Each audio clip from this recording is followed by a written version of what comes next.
it's Miss Natalie. I was joining you for story time tonight, and tonight I'll be reading from Revenge of the Lunch Ladies, the hilarious book of school poetry. We'll post pictures at the end because they're really funny, but they're kind of hard to see.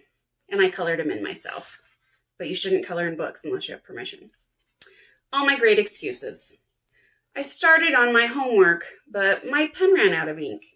My hamster ate my homework. My computer's on the blink.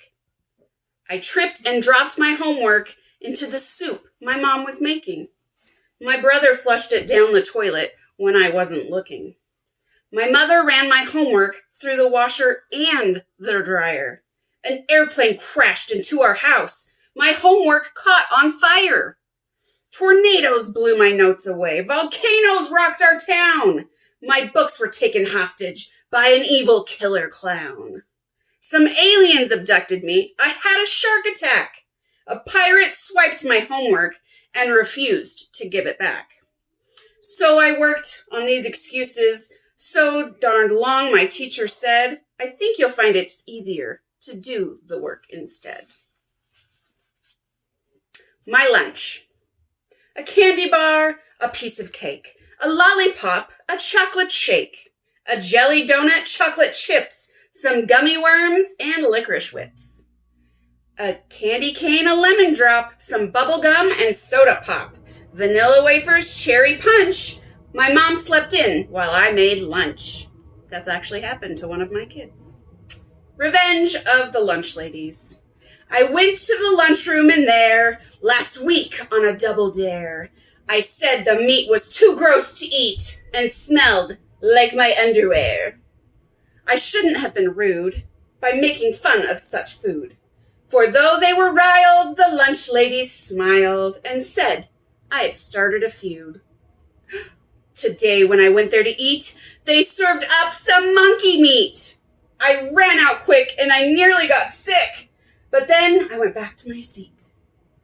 The lunch ladies sighed to see that I'd practically cried, then served up a hunk of barbecued skunk. And that was the reason I died.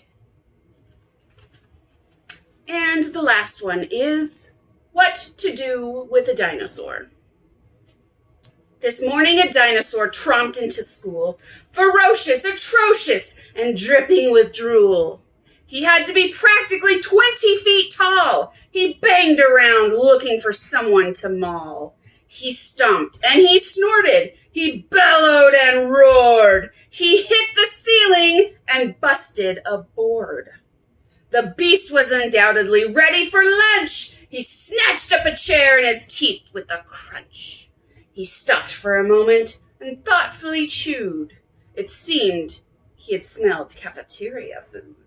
He spit out the chair and then plowed down the hall, his tail swinging wildly and smashing the wall.